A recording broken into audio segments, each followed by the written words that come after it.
The lunch bell rang across Kepler Station, and cadets from dozens of different worlds rushed toward the massive dining hall. The Galactic Naval Academy was home to over 3,000 students, each representing their species in the grand experiment of interstellar cooperation. Blue-skinned Zelani walked alongside insectoid Krikstar, while the towering Vorthak moved through the crowds like living mountains of muscle and armor. Jake Morrison grabbed his tray and joined the line for human food. The Academy tried to cater to every species' dietary needs, but the human section was still pretty basic. He picked up a sandwich that looked like it came from Earth, some fruit, and a drink that tasted almost like coffee if he didn't think about it too hard. The dining hall was a massive space with a clear dome ceiling that showed the stars beyond. Tables were arranged in no particular pattern, and most species mixed freely. That was the whole point of the Academy, to build trust and friendship between the races that made up the Galactic Federation.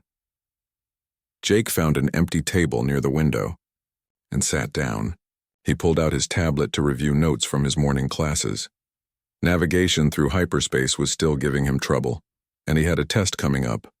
The math was simple enough, but the three-dimensional thinking required took some getting used to. "Hey, Jake." Lisa Parker slid into the seat across from him. Her blonde hair was tied back in the regulation style, and she looked tired. "How was your morning?" "Not bad. You look beat." "Combat training with Instructor Thane. That guy pushes us harder than anyone else." She took a bite of her sandwich and made a face. "I swear they're getting worse at making human food." Jake laughed. "Could be worse. Remember the first week when they tried to give us that purple stuff the Zelani eat?" "Don't remind me. I was sick for 2 days." Lisa looked around the dining hall. "Sometimes I miss real food from home." The conversation was interrupted by a commotion near the serving area. A group of Vorthak cadets had formed a circle around something, and their deep voices carried across the room. The Vorthak were impressive beings, 8 feet tall, covered in natural armor plating, with claws that could cut through metal. They came from a warrior culture and took pride in their strength and fighting skills. "Looks like they're showing off again," Lisa said. Jake glanced over but didn't pay much attention. The Vorthak were loud and liked to demonstrate their power, but they were generally harmless. The Academy had strict rules about violence between cadets, and everyone knew the consequences of breaking them. He went back to his notes, trying to work through a hyperspace calculation. The numbers weren't adding up right, and he was getting frustrated. He needed to understand this before the test, or his grades would suffer. "I'm going to get another drink," he told Lisa, standing up with his tray. The serving area was crowded, with lines for different species food stretching in all directions. Jake made his way through the crowd, trying not to bump into anyone. Some of the alien cadets were much larger than humans, and it was easy to get lost among them. He was almost to the drink station when it happened. A Vorthak cadet stepped backward, without looking directly into Jake's path. Jake tried to dodge, but there wasn't enough room. He collided with the alien's armored back, and his tray went flying. The Vorthak spun around, and Jake found himself looking up at Zrak-Thul, one of the most aggressive members of his species at the Academy. The alien's small eyes blazed with anger as he looked down at Jake, then at the mess on the floor. "You clumsy fool," Zrak-Thul snarled. "Look what you have done." Jake looked down and saw that his drink had splashed across the Vorthak's ceremonial armor. The intricate designs that marked Zrak-Thul's family and achievements were now stained with brown liquid. Among the Vorthak, such armor was sacred, passed down through generations of warriors. "I'm sorry," Jake said, grabbing some napkins from a nearby dispenser. "It was an accident. Let me clean that up." "You dare to touch my armor?" Zrak-Thul's voice rose, and other cadets began to stop and stare. "You insignificant worm. You have dishonored my family name." Jake stopped moving. He could feel the weight of dozens of eyes on him. The dining hall was getting quieter as more cadets noticed the confrontation. This wasn't good. The Vorthak took honor very seriously, and any insult to their family symbols could lead to serious problems. "Look, I said I was sorry. It was an accident. There's no need to make a big deal out of this." Zrak-Thul's claws extended slightly, a sign of extreme anger among his people. You think your pathetic human apology means anything to me? You are nothing. Your species is nothing. Weak little creatures who hide behind diplomacy because you cannot fight. The silence in the dining hall was now complete. Even the Vorthak's friends looked uncomfortable. This was going too far, and everyone knew it. Jake felt his face getting hot, but he kept his voice level. I'm not looking for a fight, I just want to clean up the mess and move on. There will be no cleaning up. There will be no moving on. Zrakthul raised his massive hand. You will learn respect. The blow came without warning. Zrakthul's armored backhand caught Jake across the face with enough force to lift him off his feet. Jake flew backward, crashing into a nearby table. Plates and food scattered everywhere as he hit the floor hard. Pain exploded through Jake's head, and he could taste blood in his mouth. His nose was definitely broken and his vision was blurry. The entire right side of his face felt like it was on fire. The dining hall erupted in gasps and shocked voices. Several cadets rushed forward to help, but Jake was already pushing himself up. Blood dripped from his nose onto the floor as he struggled to his feet. Everyone expected him to stay down. Every other species in the galaxy would have remained on the ground, either unconscious or showing submission to the dominant Vorthak warrior. That's how things worked in the galactic community. The strong ruled, and the weak submitted. But Jake didn't stay down. He wiped the blood from his face with the back of his hand and looked directly at Zrakthul. His voice was quiet, but it carried clearly through the silent dining hall. That was a mistake. The words hung in the air like a physical presence. There was something in Jake's tone that made nearby cadets take a step back. It wasn't anger or fear or pain. It was something else entirely, something that made the hair on the back of their necks stand up. Zrakthul stared down at the human, confusion replacing his anger. This wasn't how other species reacted to Vorthak dominance. Where was the fear? Where was the submission? Jake just stood there, blood running down his face, looking at him with eyes that held no trace of defeat. What did you say? Zrakthul demanded. Jake didn't repeat himself. He simply turned and walked away, leaving the Vorthak standing among the scattered food and broken dishes. The crowd parted as he passed, alien cadets stepping aside without quite knowing why. Lisa rushed to his side as he reached their table. Jake, are you okay? We need to get you to the medical bay right now. I'm fine, Jake said, though his voice was thick with blood. You're not fine. Your nose is broken, and you might have a concussion. Come on. As they headed for the exit, Jake could feel every eye in the dining hall following them.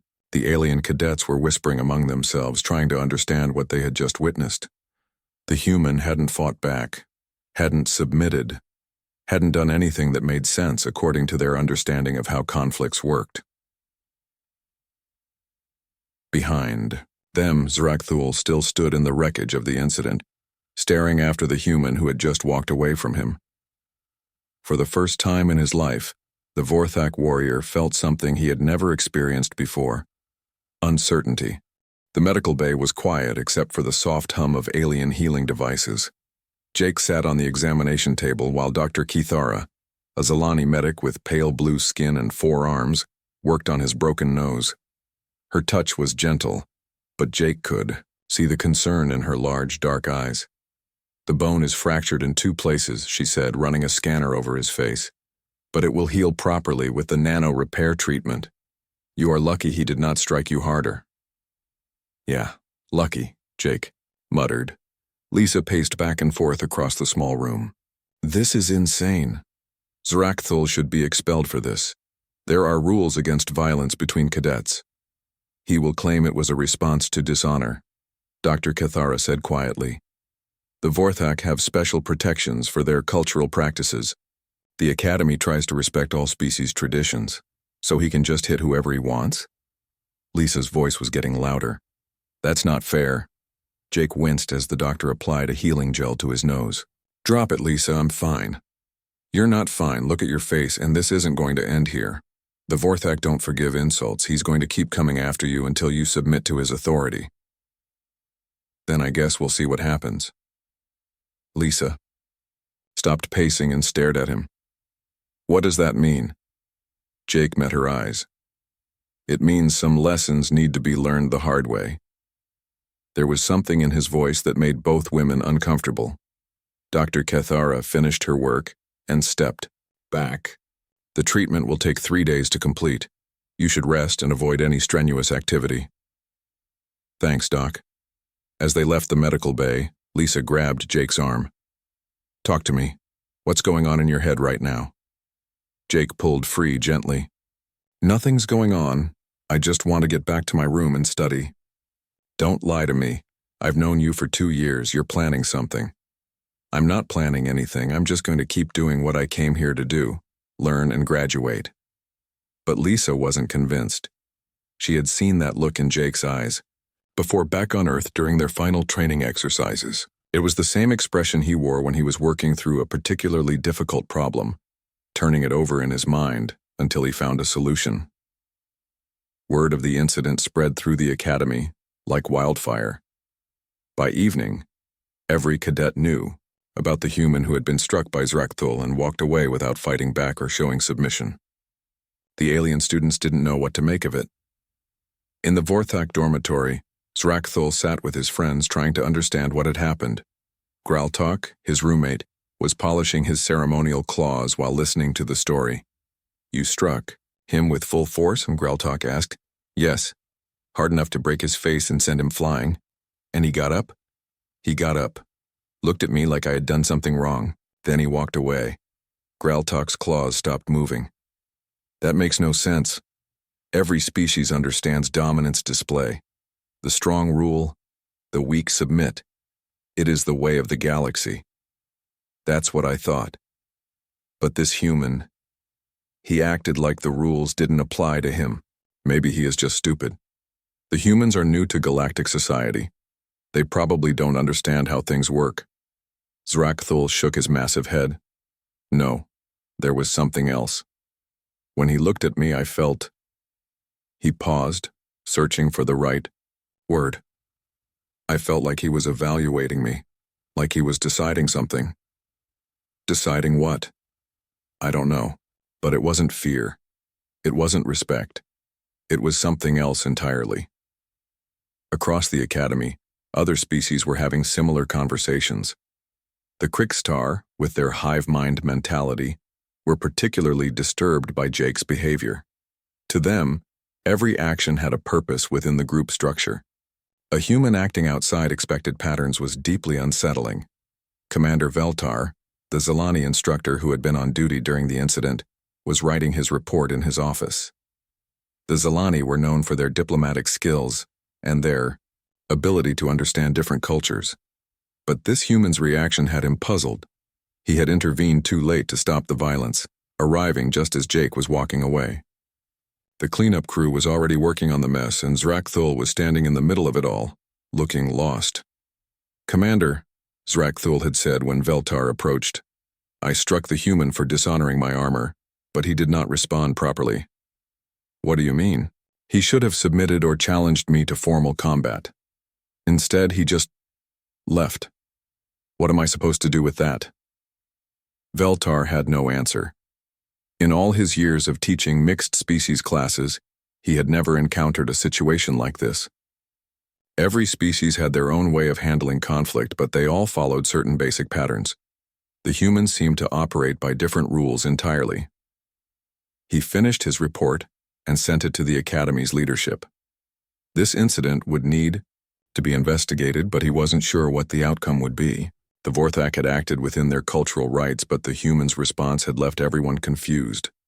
Meanwhile, Jake was in his room, trying to focus on his studies. His nose throbbed, and the healing gel made his skin feel tight.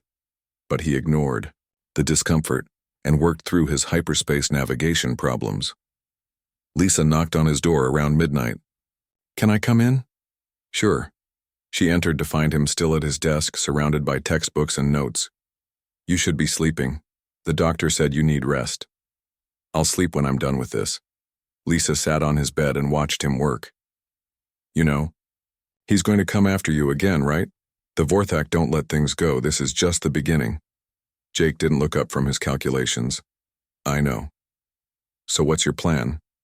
I don't have a plan. I'm just going to keep doing what I'm doing. That's not enough. You need to report this to the academy leadership. Get him disciplined before he hurts you worse. No. Why not? Jake finally looked at her. Because that's not how this works. If I run to the authorities every time someone pushes me, what does that say about humans? About Earth? We're supposed to be proving that we belong in the galactic community. And getting beaten up proves that how? It doesn't. But neither does hiding behind rules and regulations. Lisa was quiet for a moment. So what does prove it? Jake turned back to his work. I guess we'll find out. The next morning, Jake went to his classes as usual. His face was still swollen, and the healing gel gave his skin a strange, shiny appearance. But he acted like nothing had happened. Other cadets stared at him in the hallways. Some whispered to their friends when they thought he wasn't looking. A few of the braver ones asked him directly what had happened, but Jake just said he had walked into a door. In his first class, Advanced Stellar Cartography, Jake took his usual seat near the front. The instructor, an elderly Krikstar named Chicktel, noticed his injuries but said nothing. The class proceeded normally until Zrakthul and 3 other Vorthak cadets entered late.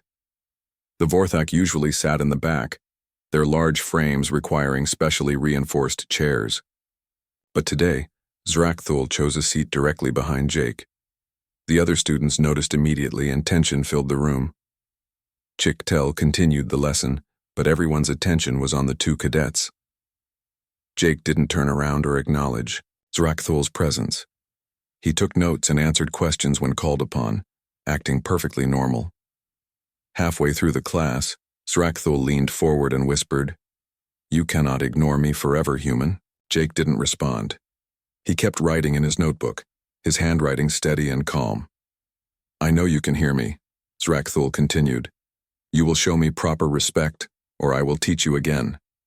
Still no response. Jake finished copying a star chart from the board and started working on the assigned calculations. Zrakthul's frustration was growing.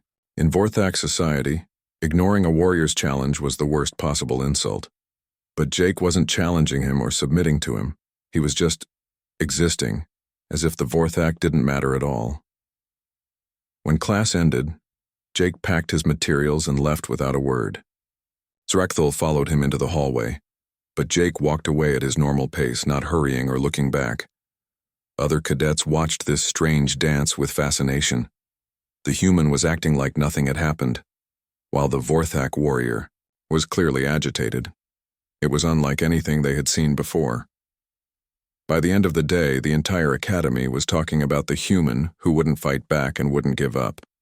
No one knew what to make of it, but everyone agreed on one thing. Something big was coming. Dr. Elena Rodriguez received the message while grading papers in her small office. The Academy's communication system buzzed with an urgent notice from Commander Veltar. The Zelani wanted to meet with her immediately about a situation involving one of her human cadets. Elena sighed and saved her work. As the only human instructor at the Academy, she was responsible for helping alien faculty understand human behavior and culture.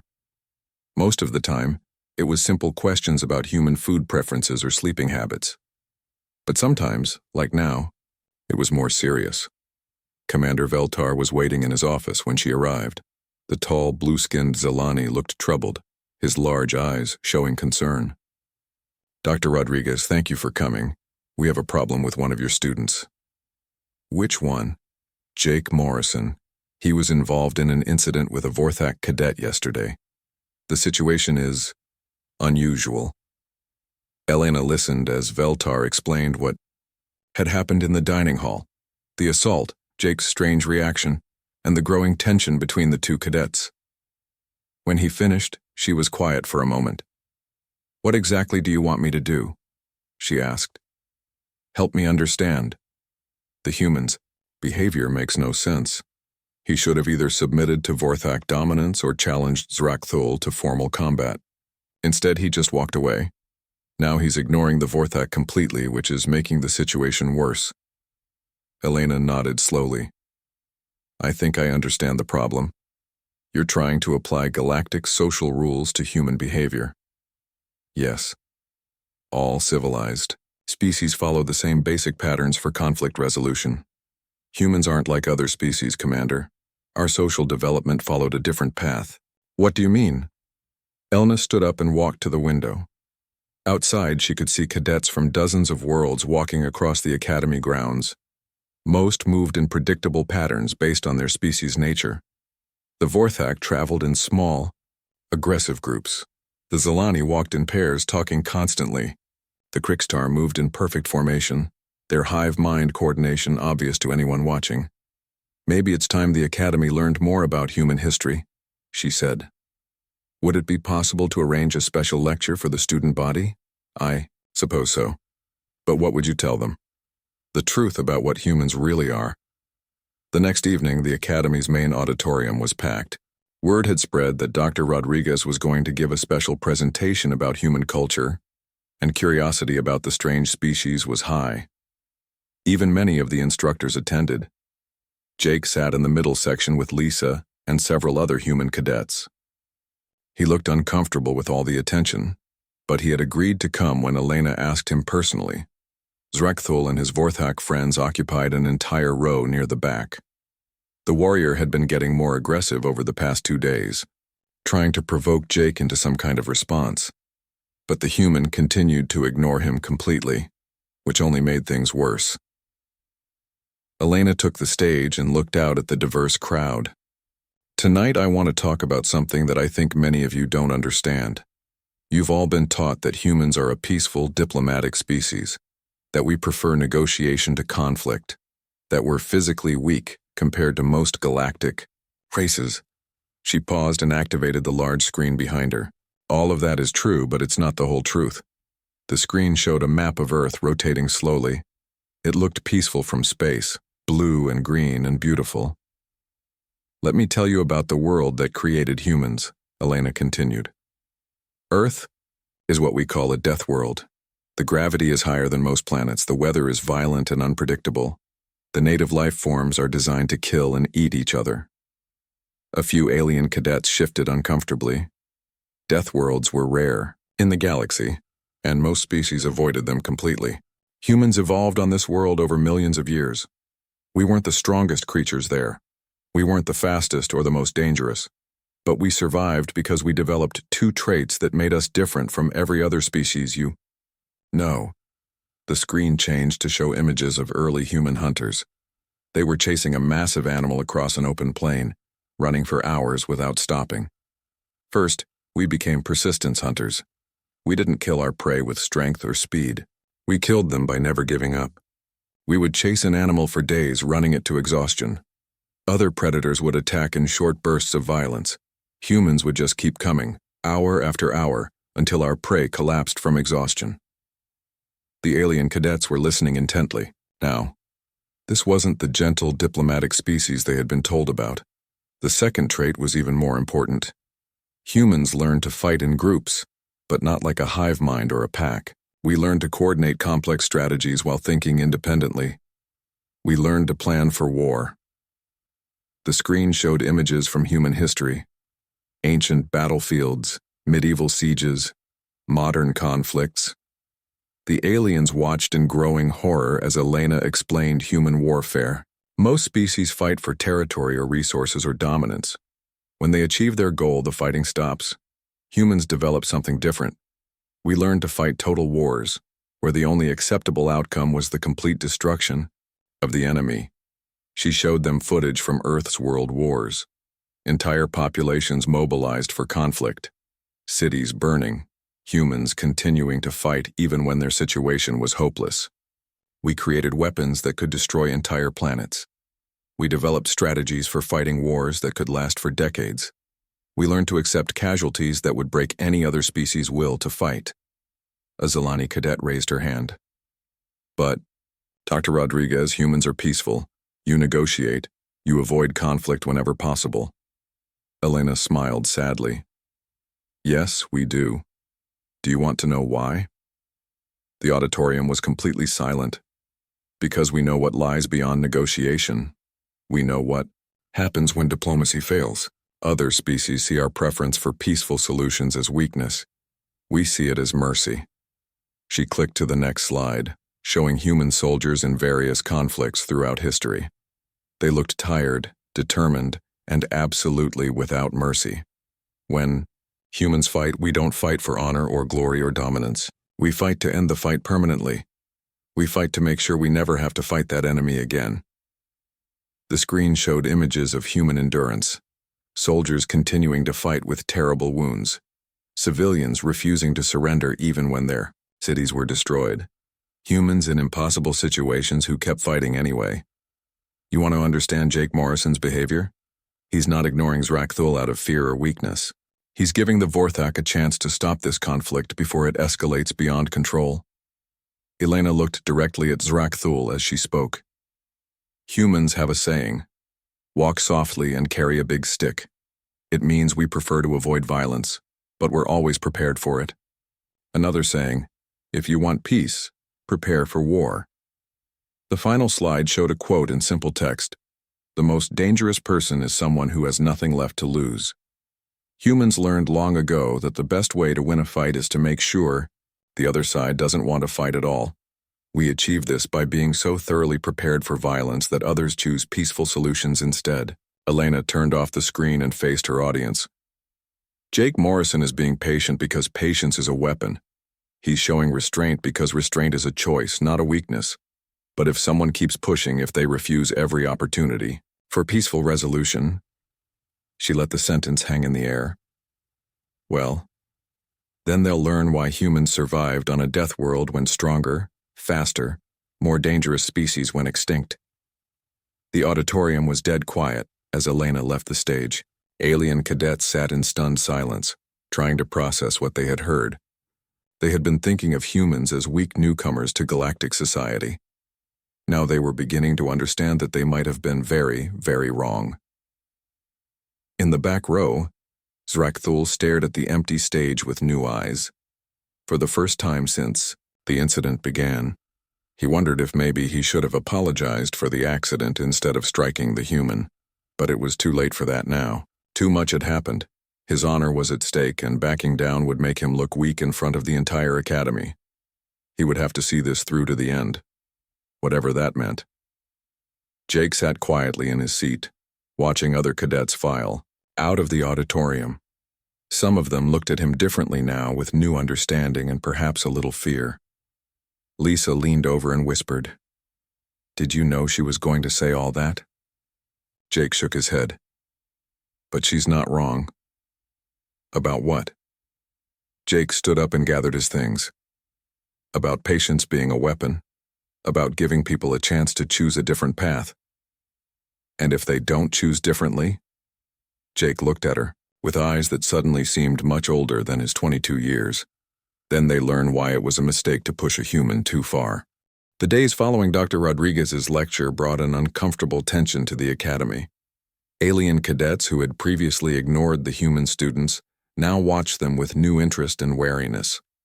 Conversations grew quiet when humans walked by, and many species began to reconsider their assumptions about Earth's newest galactic citizens. But Zrakthul refused to be intimidated by human history lessons. If anything, the lecture had made him more determined to prove Vorthak's superiority. He began gathering support from other warrior-class aliens who felt threatened by the implications of Dr. Rodriguez's words. "It is all propaganda," he told his growing group of followers. "They want us to fear them, so they tell stories about their violent past. But look at him." He pointed across the dining hall at Jake, who was quietly eating lunch with Lisa. "Does he look dangerous to you?"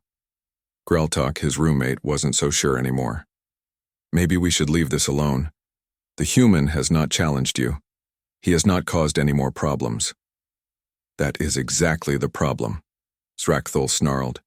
"He shows no respect. He acts like I do not exist. This cannot be allowed to continue." The harassment began small. Zrakthul would deliberately bump into Jake in the hallways, hard enough to knock books from his hands.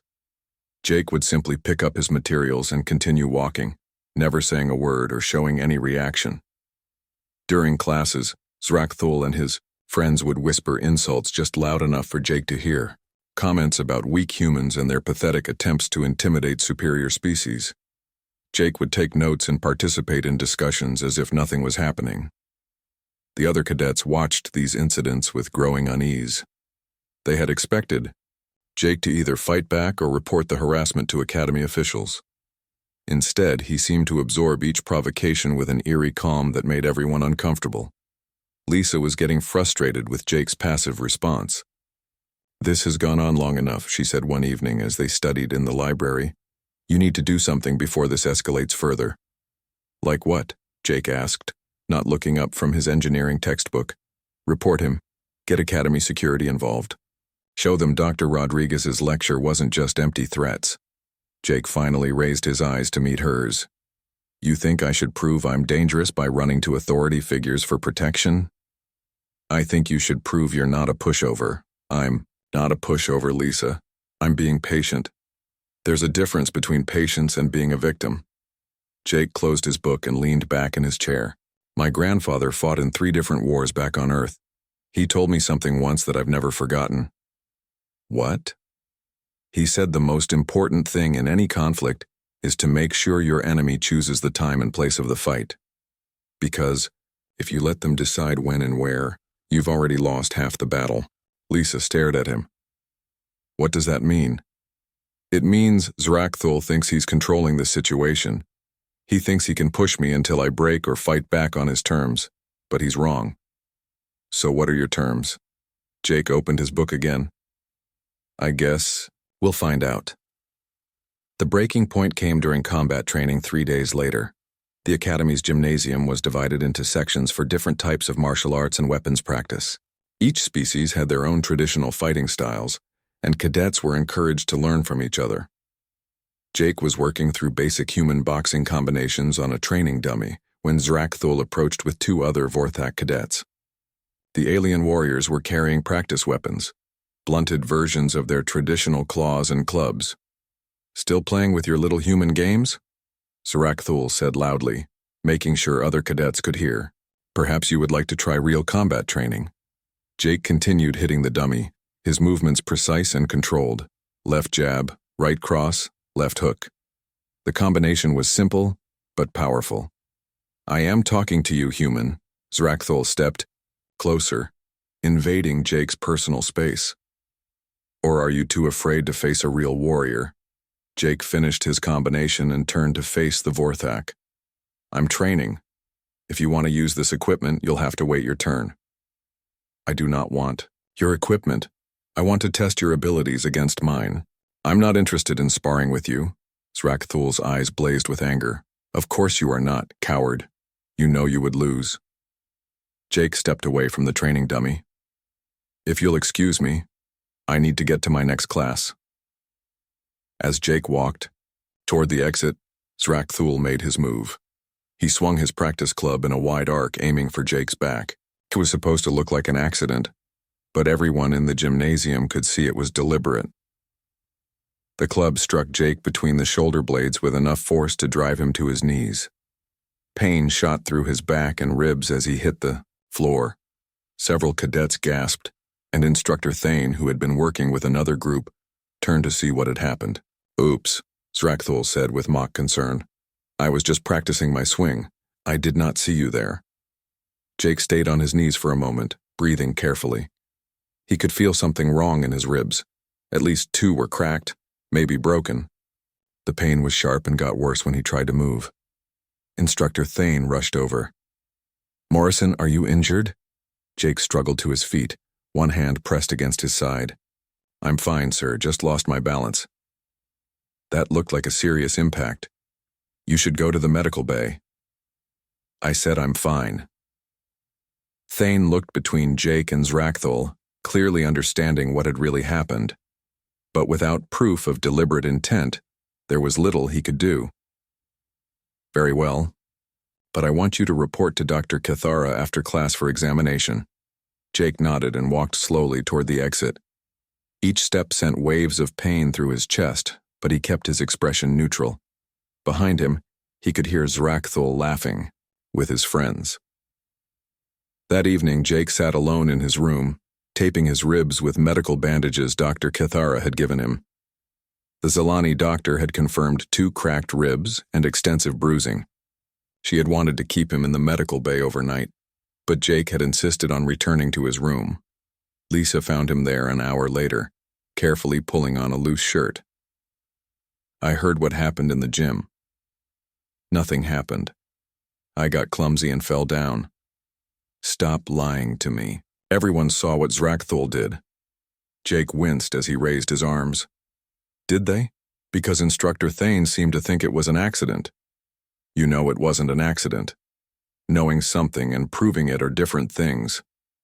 Lisa sat on his desk chair and studied his face. "How much more of this are you going to take?" "As much as it takes." "Takes for what?" Jake walked slowly to his window and looked out at the stars. "You remember what Dr. Rodriguez said about giving people a chance to choose a different path?" "Yes.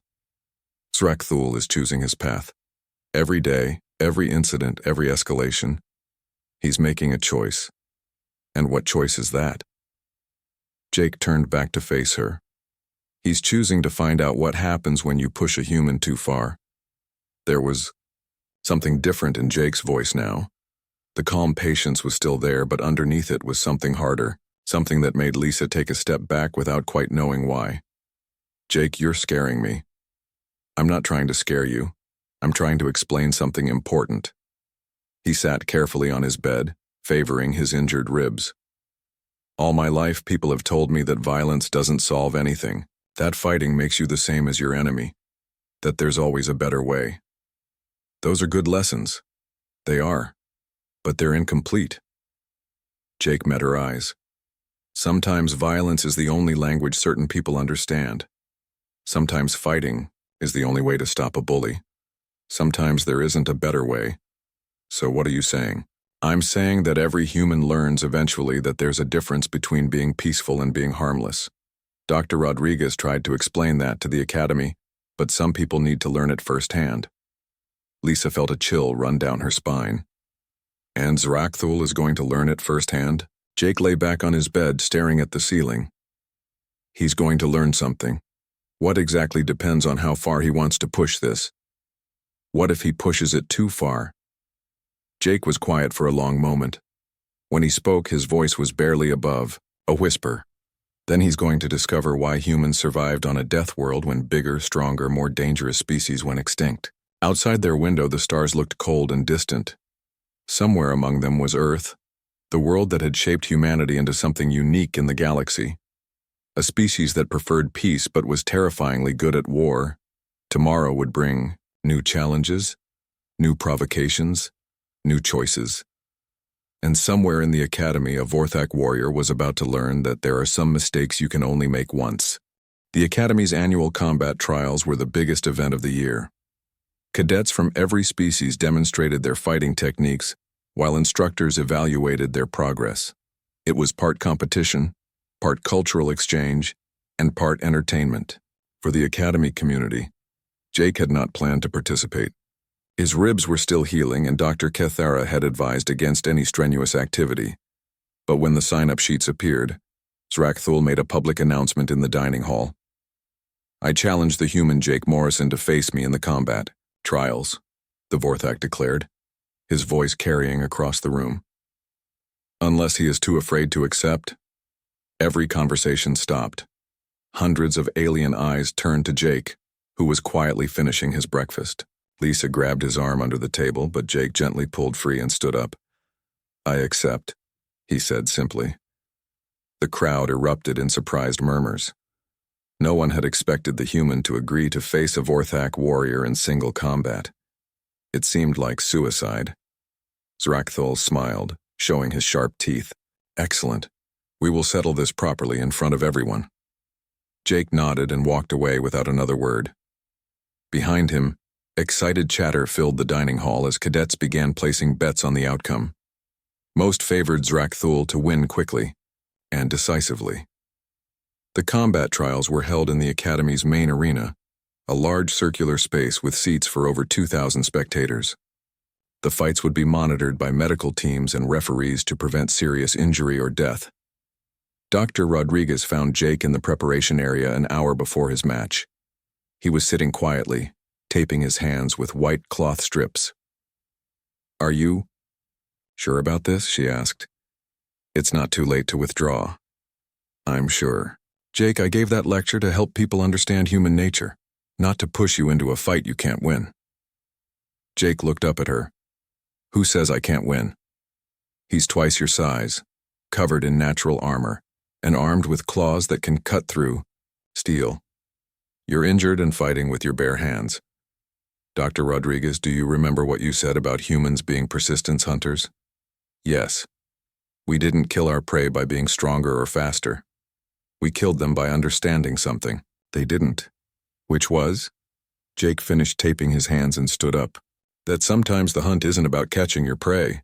Sometimes it's about making your prey understand they never should have run." Elena stared at him, feeling the same chill that Lisa had experienced days earlier. There was something in Jake's eyes that hadn't been there before. Something cold and calculating that made her suddenly understand why other species might find humans terrifying. The arena was packed when Jake entered. Alien cadets from dozens of worlds filled the seats, their excited voices creating a constant buzz of sound. Most had never seen a human fight before, and curiosity had overcome their usual indifference. Zrakthul was already waiting in the center of the arena. He wore his ceremonial combat armor and carried traditional Vorthak fighting claws. The weapons gleamed under the arena lights, their edges sharp enough to cut through bone. Jake walked to the opposite side of the fighting circle. He wore simple academy training clothes and carried no weapons. The size difference was shocking. Zrakthul towered over him like a mountain of muscle and armor. Commander Veltar served as the match referee. "This is an exhibition match between Cadet Zrakthul of Vorthak Prime and Cadet Jake Morrison of Earth. Standard combat rules apply. Fight until submission or unconsciousness. Medical teams are standing by." He looked at both fighters. "Are you ready?" Zrakthul raised his claws and roared, a sound that echoed through the arena and made several alien cadets cover their ears. It was a traditional Vorthak war cry, designed to intimidate enemies and demonstrate the warrior's power. Jake said nothing. He simply settled into a fighting stance that looked strange to most observers. His feet were spread for balance, his hands raised but relaxed, his body turned at an angle that presented a smaller target. "Begin," Veltar announced. Zrakthul charged, immediately using the classic Vorthak tactic of overwhelming assault. He was fast for his size, covering the distance between them in 3 powerful strides. His claws swept toward Jake's head in a move that would have decapitated most opponents. Jake wasn't there. He had moved to the side with fluid precision, letting Zrakthul's momentum carry the Vorthak past him. As the alien stumbled to regain his balance, Jake struck him twice in the ribs with quick, sharp punches. The blows would have broken bones in most species, but Zrakthul's natural armor absorbed most of the impact. He spun around with a backhand swing that could have crushed Jake's skull. Again, Jake wasn't there. He ducked under the blow and moved away, staying just out of reach. The crowd began to murmur. This wasn't the kind of fighting they expected. Where was the dramatic clash of warriors? Where was the honor combat? Zrakthul attacked again, this time with a series of coordinated strikes designed to corner his opponent. But Jake seemed to flow around each attack like water, never quite where the Vorthak expected him to be.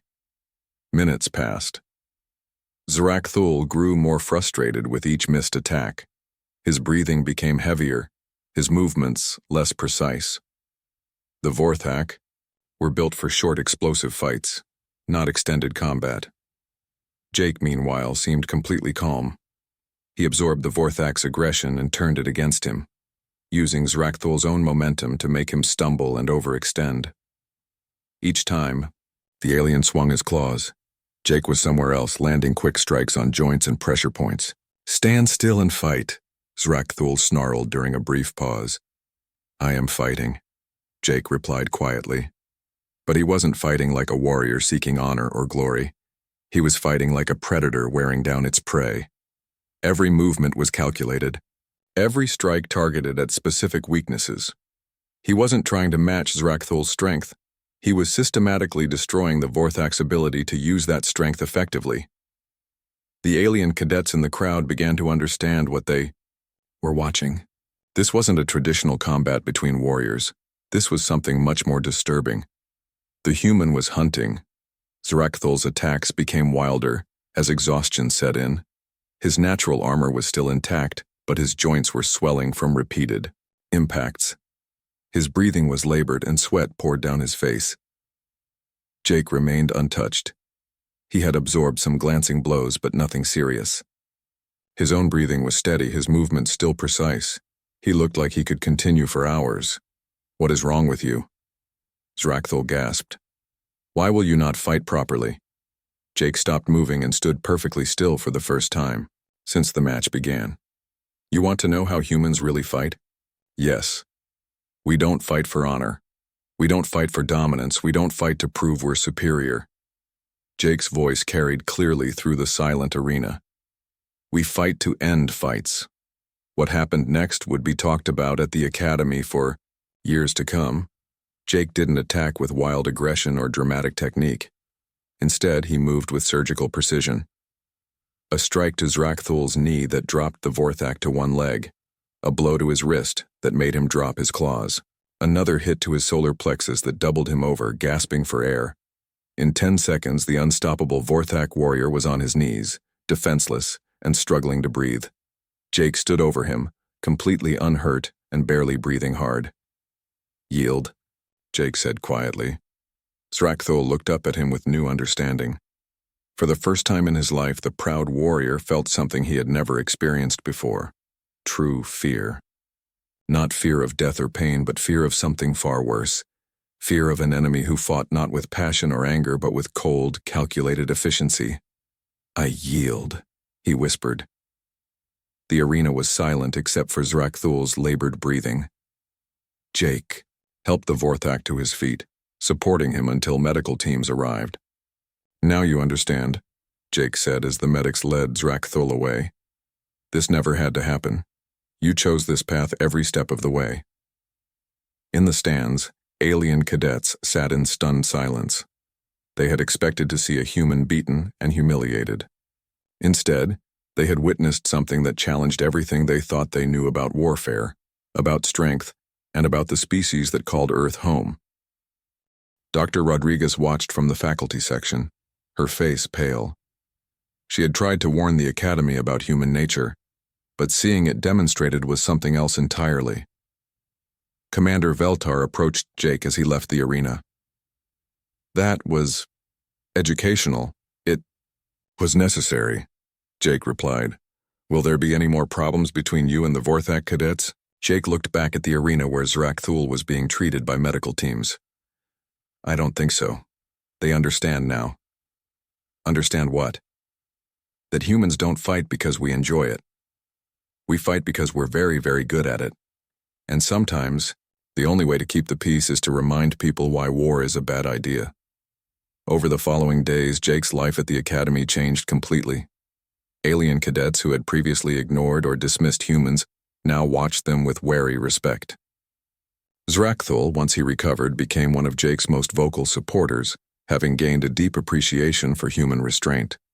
The incident became known throughout the academy as the Morrison lesson, a reminder that sometimes the most dangerous enemies are those who choose not to show their true strength until absolutely necessary.